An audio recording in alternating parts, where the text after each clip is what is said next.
Good morning and welcome everyone to the Moneycontrol live stream. You're watching the opening bell and I'm your host Nickey Mirchandani. Well, Indian equity are set for a weak start. Recovery, will it be at play in the second half of the session, just like what we've seen in the previous three sessions? Remains to be seen. The GIFT Nifty indicates points to a weak start for Indian equities at this point of time. US stock market settled sharply lower on Thursday. Wall Street witnessed third consecutive session of decline. It was the losses in the healthcare essentially which eclipsed gains in energy stocks, weighing on the risk appetite of the investors across the board. Talk about Asian shares. They've headed for a third week of losses on China woes. Along with that, China's biggest property player, Evergrande, filed for a bankruptcy. Talk about FIIs. They continue to sold shares worth to an extent of 1,500 crore and DIIs too offloaded shares, but to a small amount of around 313 odd crore. Let's talk about stocks with highest delivery interest out there. Torrent Pharma, along with Container Corp, Balkrishna Industries and Tech Mahindra are among some of them which have witnessed strong highest delivery interest. Talk about FII data in FNOs. They've been net sellers in index futures. However, they've been buying index option and the amount is big enough too, almost 38,143 odd crore. They've been sellers for index options and also sellers that we've seen across the board, but in bank Nifty futures also there is some amount of buying which has crept in. Along with that, let's talk about the PCR at 1.06 versus 1.11. And let's talk about the band stocks which still continues to stay in the band. Chambal Fertilizer, Delta Corp and Indiabull Housing Finance, along with Z Limited and Granules, GNFC, Hindustan Copper and SAIL are some of them. What have the new stock which have entered in the ban is Punjab National Bank, and what comes out of the ban is Balrampur Chini, Manapunam Finance. These are some of them that you need to keep an eye out on. But let's discuss some stocks and strategies with Shivangi Sarda, Analyst Equity Derivatives and Technicals, Broking and Distribution at Motilal Financial Services out there. Good morning there.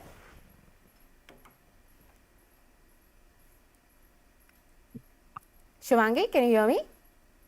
Yes, good morning, Nickey. Thank you for having me on the show. Well, pleasure is all mine. I'm going to start off by asking you about the trade setup and the PCR ratios at this point of time.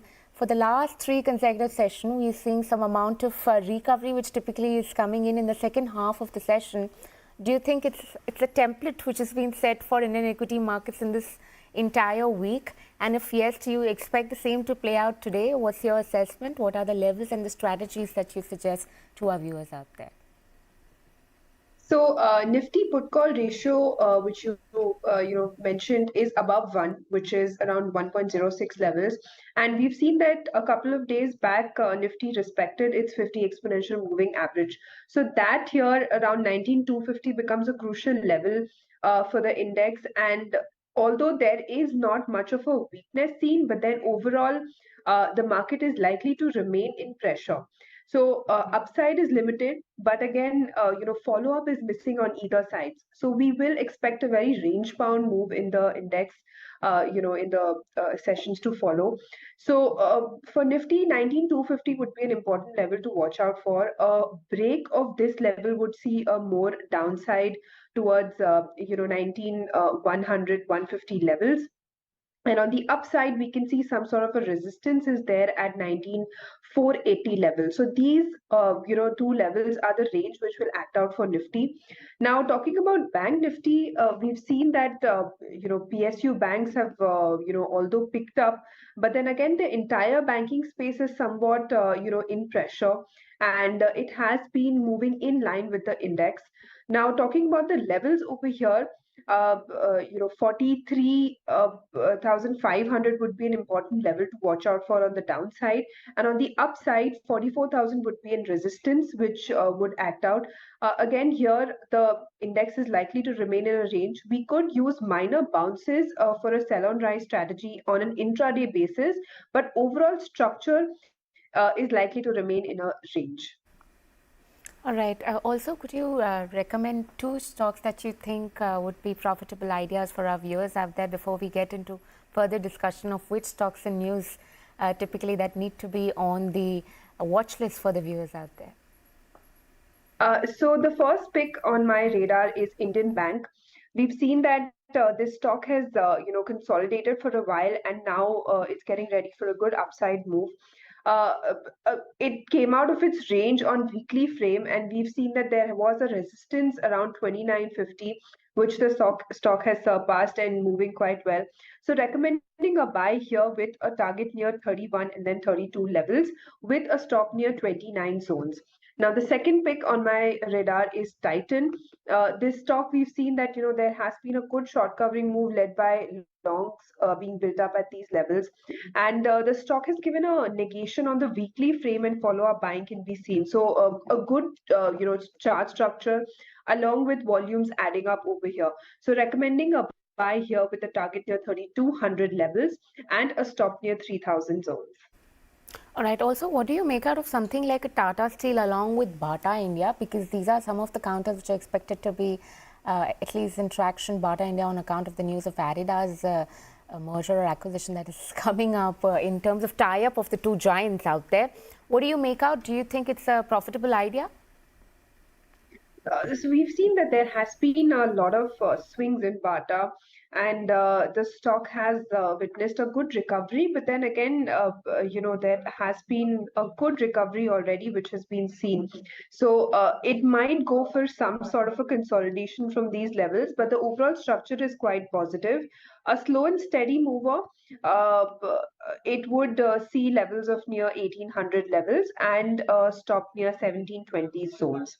These are the levels, coming out for Bata.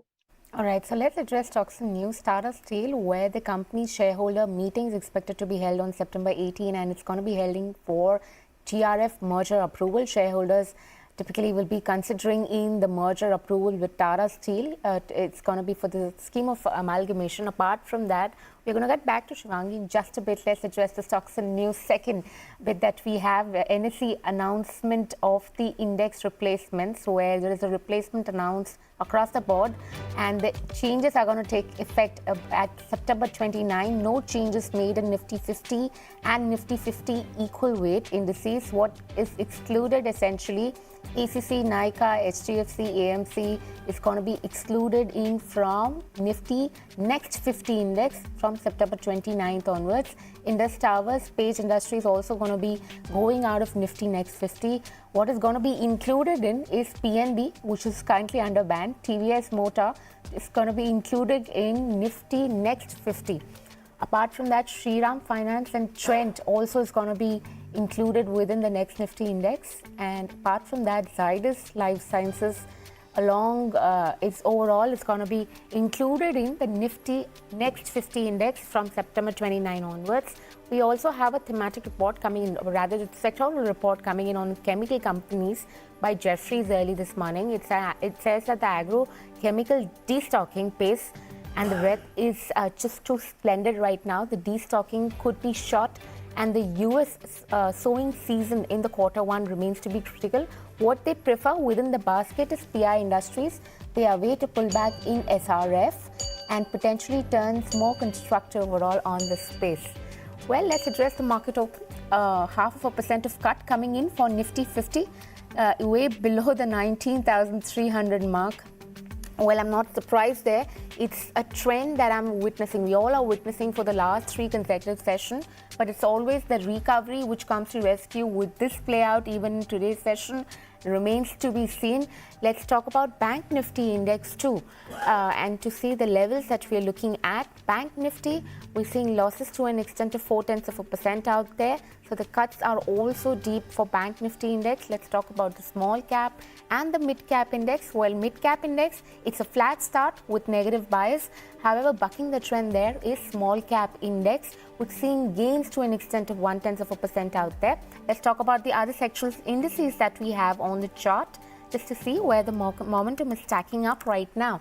And also check in on the advances and declines out there. Advances at this point of time 15 and declines 34, which essentially indicates that the market breadth is more or less in the favor of declines out there. Let's also see how giants like IT, metal, cement, infra are behaving. Auto index right now has taken a cut. It's down and out with losses to an extent of 0.3% out there. IT index, the cuts just get sharper out there, almost approaching nearly a 1% cut in early deals. Metal index, it's a flat start with negative bias. And also talk about auto, we're seeing that selling pressure perhaps creeping into the auto index too. Let's talk about consumption and the infra story. That also pretty much remains, witnesses some amount of profit booking out there. And in terms of other sectoral indices that we have, pharma, FMCG, realty index, let's see how that is stacking up. Pharma index, we're seeing gains to an extent of 0.2% out there, and realty index too. Some losses, 0.6% of more than 0.5% of cut coming in for realty index.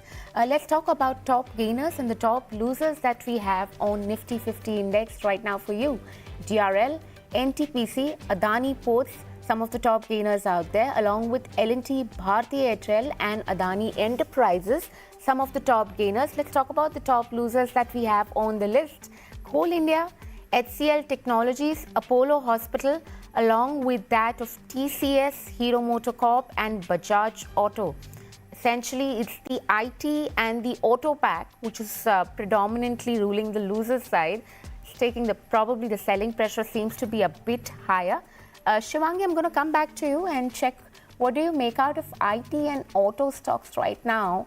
Do you think it's a good entry point given the kind of correction that we've seen overall in the previous 2 weeks? What's your assessment? So talking about the auto space, I'm very much positive on that.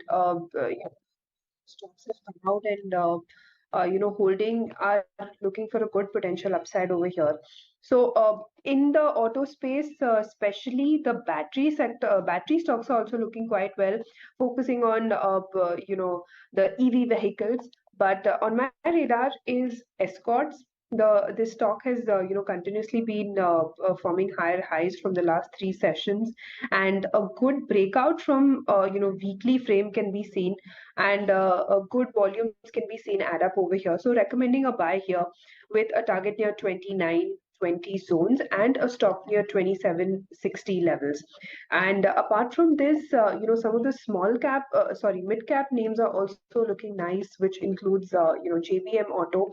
This stock has also seen a good run up, and a soft profit booking at these levels can make a good potential, like good risk reward from these levels. So one can watch out for this stock as well. Right, Shivangi, we're going to leave it at that. Thank you so much for taking out the time and speaking to us this morning. All right, let's understand more about fundamentals.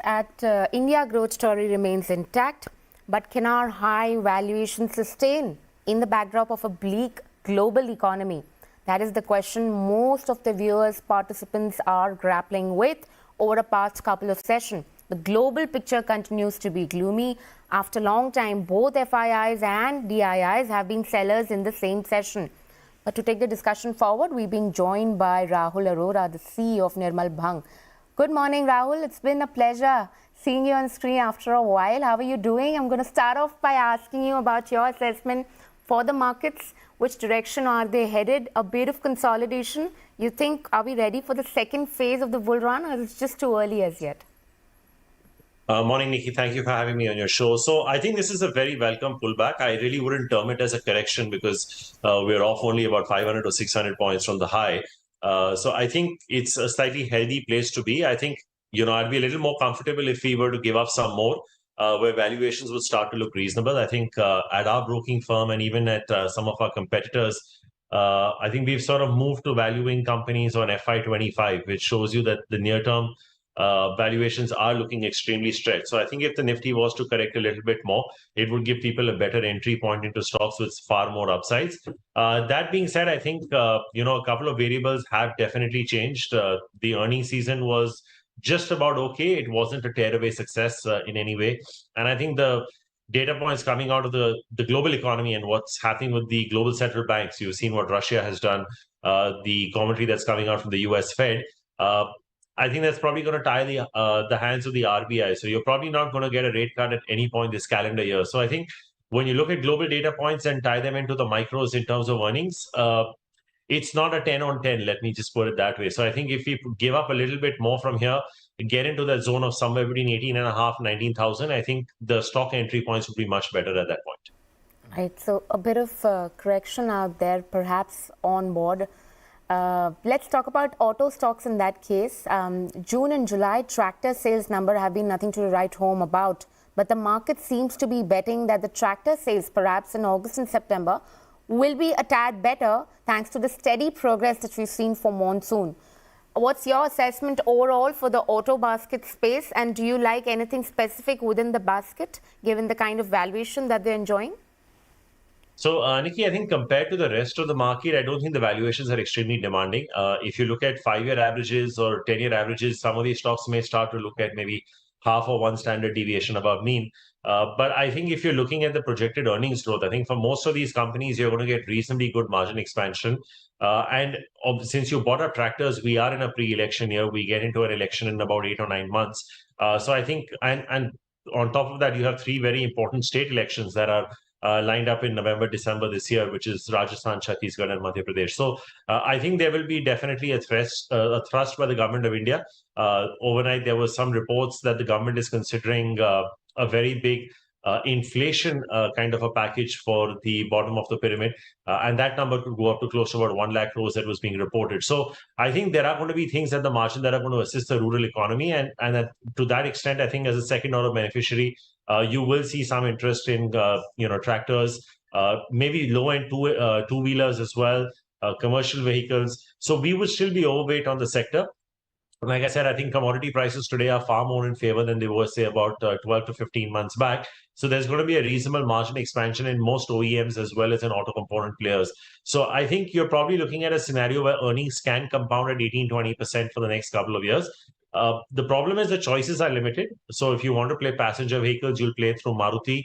If you want to play tractors, you probably play through M&M. If you want to play CVs, you either play through Ashok Leyland or Tata Motors. And if you want to play, say, mass two-wheelers, you probably play through something like a Hero MotoCorp and premium through Eicher. So I think there are not too many competitors or key players to choose from in each sub-segment.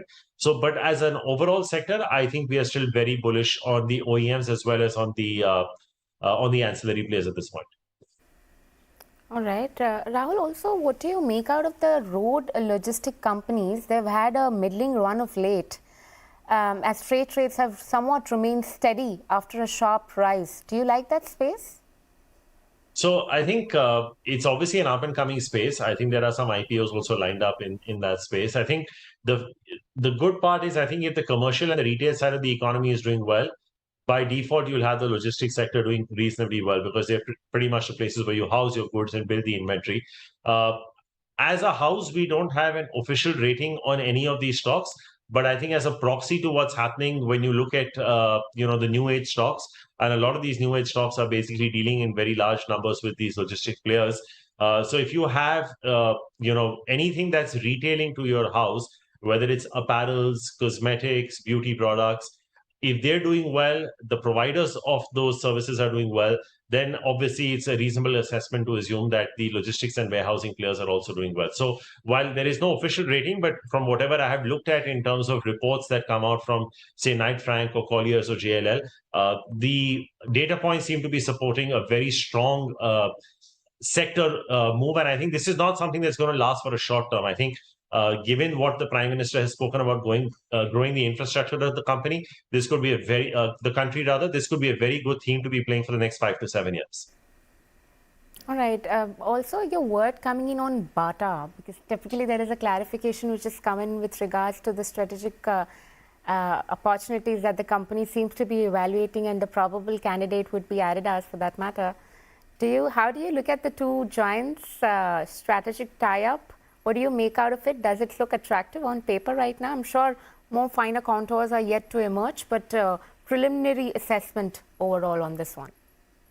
So, Nickey, on a lighter note, I think Bata is the one stock on which our franchise stands, and we've sort of been the first people to probably initiate on this company almost 12 years back, and we've been structurally very positive on that name. Obviously, there have been challenges along the way from time to time, but we've never lost faith. I think the current global CEO of Bata is of Indian origin, Mr. Sandeep Kataria, who came from Vodafone. The current India CEO of Bata is a gentleman who's coming from Britannia from the distribution side. And I think they've obviously made an effort into looking at the premiumization and the sneakerization of the portfolio, which is something that the current management has spoken about.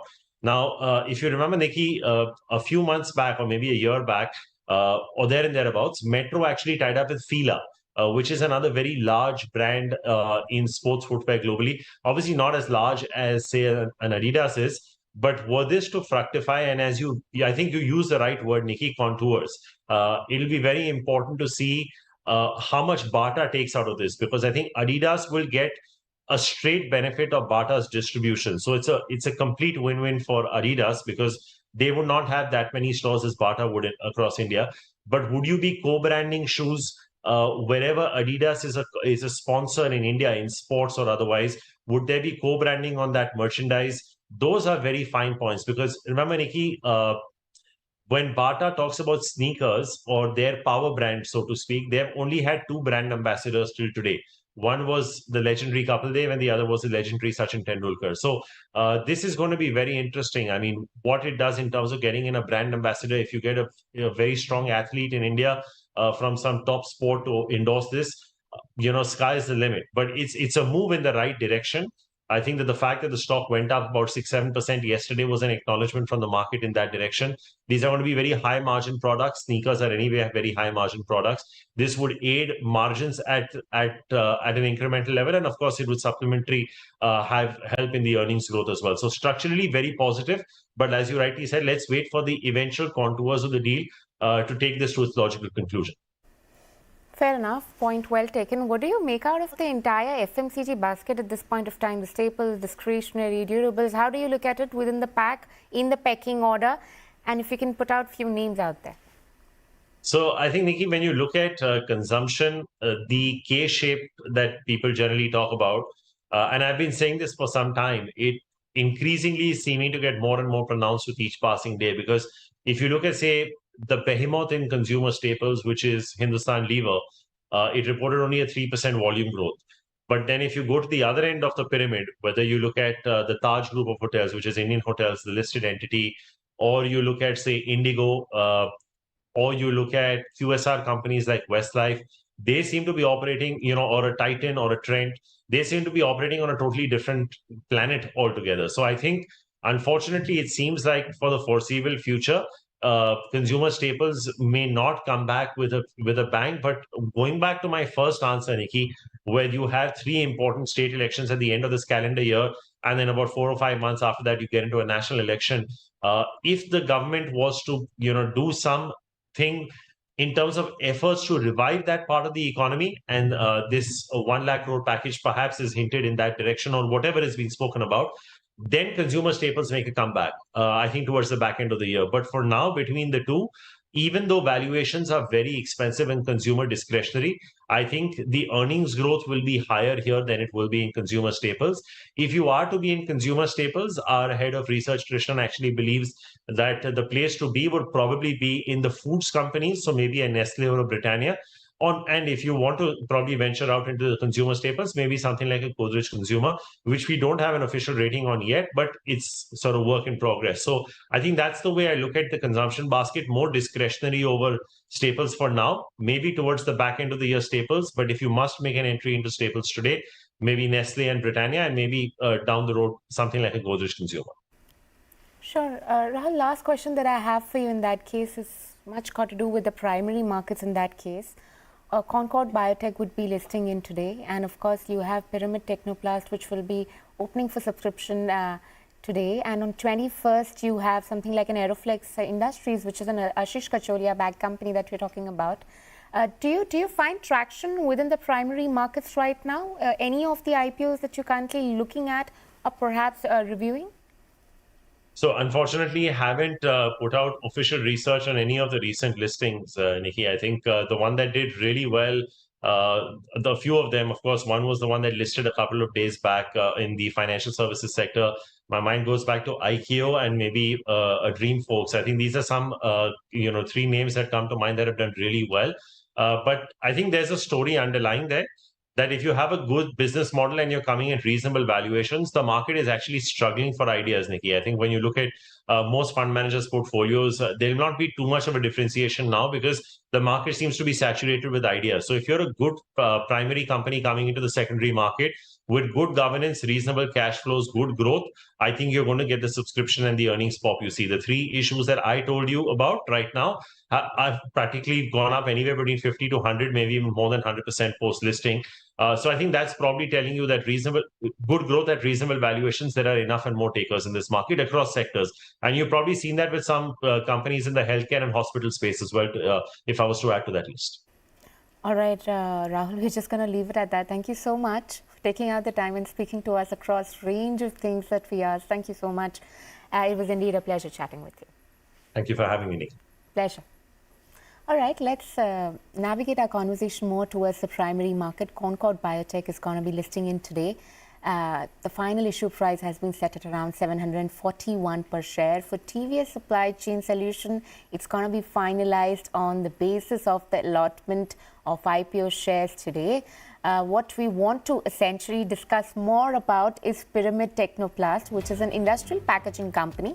It's set to hit the primary markets with its initial public offering on August 18, marking the fourth issue perhaps that we will see in this month. The public issue of around 92.2 lakh equity shares comprises of fresh issue to an extent of 91 crore and an OFS of around 61.7 crore by the promoter entity. The price band has been fixed in the range of 151 to 166 per share with the face value of rupees 10 each, and IPO opens for subscription on August 18 and closes on 22. The basis of allotment of shares will be finalized on August 25th, and the company will initiate refund 28th, and perhaps you would see the shares listing on 30th. What I'd want to also add is the objective of the issue. The fresh issue is essentially excluding the IPO expenses. We are looking at it's going to be utilizing in for certain borrowings to an extent of 40 odd crore. Along with that, we are also going to be looking at the repayment which is expected to take place for the working capital requirements to an extent of 40.2 crore additionally. Overall now, the total borrowings of the book stood at around 55 crore. And as of this is the figure that we're looking at for March FY23, down from 65 crore in FY22. This means that with this fresh issue, the debt to equity ratio, an important financial parameter out there, is only expected to improve by 0.5 times at the end to 0.86 times in August. That's all that we have when it comes to the primary market updates and the listing. But with this, it's a wrap, and goodbye from the entire team who puts this piece together. Thank you so much for watching. Please do post your feedback for us in the comment section below. Follow us on the link at the bottom of your screen. And for rest of the updates, stay tuned into moneycontrol.com and Moneycontrol app.